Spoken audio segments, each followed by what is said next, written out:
গার্ডেনে যত রকম জবা গাছ থাক না কেন, অস্ট্রেলিয়ান জবা গাছের সঙ্গে কিন্তু ফুলের সৌন্দর্যে পারা খুব মুশকিল। কারণ এই ফুলের সাইজ যেমন বড় হয়, আবার ফুলের সৌন্দর্যও অনেক উন্নত মানের। তবে এই অস্ট্রেলিয়ান জবা গাছের ক্ষেত্রে কখনো কখনো এমন কিছু সমস্যা নজরে পড়ে, যে সমস্যাগুলিকে আমরা সঠিকভাবে পরিচর্যা না করতে পারলে সেই অস্ট্রেলিয়ান জবা গাছ কিন্তু মৃত্যুর দিকে ঢলে পড়ে। এই নিয়েই আজকের ভিডিও। চলুন দেখে নেওয়া যাক। দেখুন, আমার এই জবা গাছটির কিন্তু ইতিমধ্যেই ডালগুলি ওপর দিক থেকে শুকিয়ে নিচের দিকে নামতে শুরু করে দিয়েছে। এই গাছটিকে আমি একটু ছায়া জায়গাতে রেখে দিয়েছিলাম, একটু নজর সেইভাবে বেশ কিছুদিন ধরেই অতটা পড়েনি, যার কারণে হঠাৎ করে এখন নজরে পড়লো, সমস্ত পাতা কিন্তু গাছ থেকে ঝরে পড়ে গেছে। এই সমস্যা হচ্ছে কিন্তু ডাইব্যাক সমস্যা। অস্ট্রেলিয়ান জবা গাছের ক্ষেত্রে যদি এই রকম ডাইব্যাক সমস্যা নজরে চলে আসে, সেই ক্ষেত্রে কিন্তু আমরা যদি কেয়ারফুলি সমাধান নামানোর জন্য পরিচর্যা না করি, তাহলে কিন্তু এই গাছ বাঁচানো ভীষণ মুশকিল হয়ে যাবে। তা এখন প্রশ্ন হচ্ছে, এই গাছটিকে আমি কিভাবে বাঁচাবো? সবার প্রথম আমাকে যে কাজটি করতে হবে, যদি এরকম সমস্যায় আপনারা পড়েন, ভালো করে বিষয়টি বুঝে নিন এবং দেখে নিন। এই ছোট টবের মধ্যে থাক বা বড় টবের মধ্যে গাছ থাক, অবশ্যই সেই গাছটি কিন্তু টবের ভেতর থেকে বের করতে হবে। সেই ক্ষেত্রে টবের চারিপাশ দিয়ে মোটামুটি জোরে জোরে চাপড় দিলে এবং জল যদি আমরা একদিন বা দুদিন একটু অফ করে রাখি, তাহলে মাটিটা অনেকটাই শুকিয়ে যায়। সেই ক্ষেত্রে এইভাবে চাপড় দিতে থাকলে মাটি টবের গা থেকে ছেড়ে দেয়। এবার তখন কি করব, দুটি আঙুল গাছের কাণ্ডের মধ্যে চেপে গাছটিকে ধরে টবটিকে উল্টো করে একটু ঝাঁকি দিলেই অনায়াসেই টবের মাটি কিন্তু টবের ভেতর থেকে বাইরে বেরিয়ে আসবে। এই ক্ষেত্রে আমাদের মূলের কোনো ক্ষতি হবে না।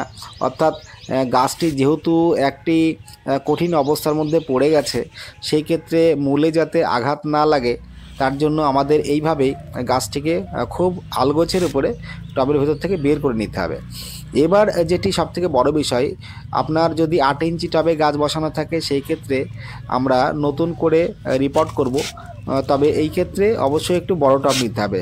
তবে 10 ইঞ্চি নিতে পারেন, 12 ইঞ্চি টব নিতে পারেন। এইভাবে একটু বড় টব নির্বাচন করে নিয়ে আমাদের রিপোর্ট করতে হবে। আমার এই 12 ইঞ্চি টব আমি নির্বাচন করেছি। এই টবের ভেতরে আগেই মাটি তৈরি করে রেখে দিয়েছিলাম।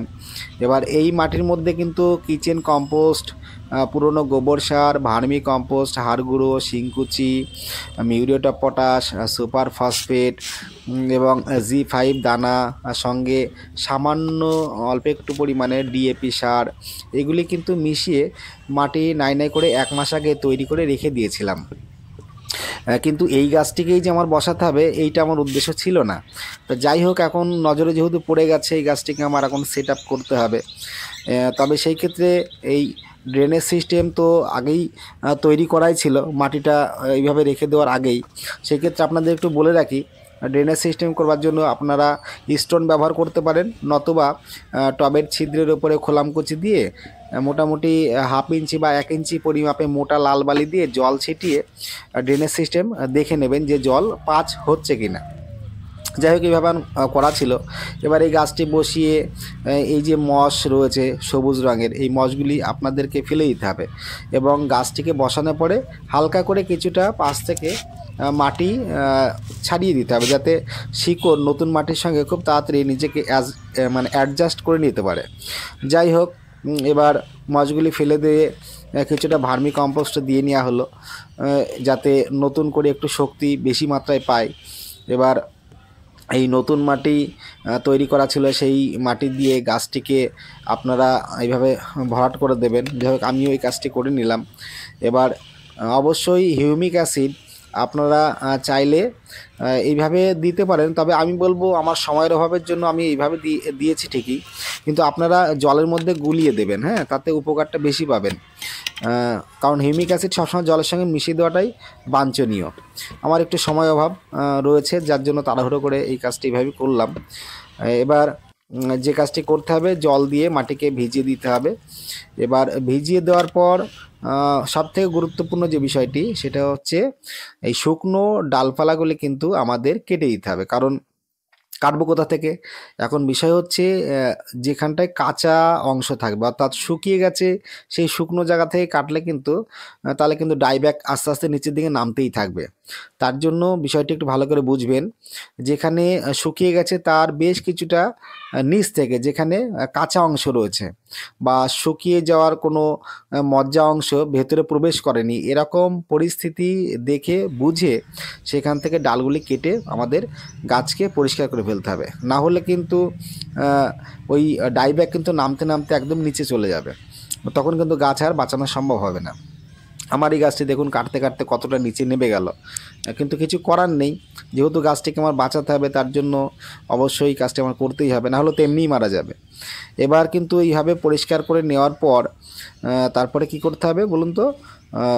ফাঙ্গিসাইড গাঢ় করে গুলিয়ে, অবশ্যই এই ক্ষেত্রে বলে রাখি আপনাদের কন্টাক্ট ফাঙ্গিসাইড লাগিয়ে দেবেন।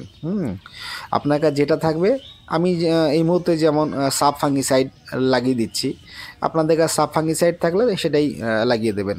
এবার এইভাবে লাগিয়ে দেওয়ার পর গাছটিকে মোটামুটি যত সময় নতুন কুশি না আসবে তত সময় পর্যন্ত ছায়া জায়গাতে রেখে দিতে হবে।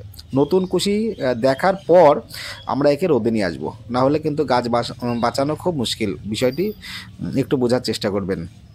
এই ধরনের সমস্যা আপনারা পড়লেন, যদি পড়েন তাহলে অবশ্যই এইভাবে আপনারা অস্ট্রেলিয়ান জবা গাছের ক্ষেত্রে পরিচর্যা করে গাছটিকে বাঁচিয়ে নেবেন।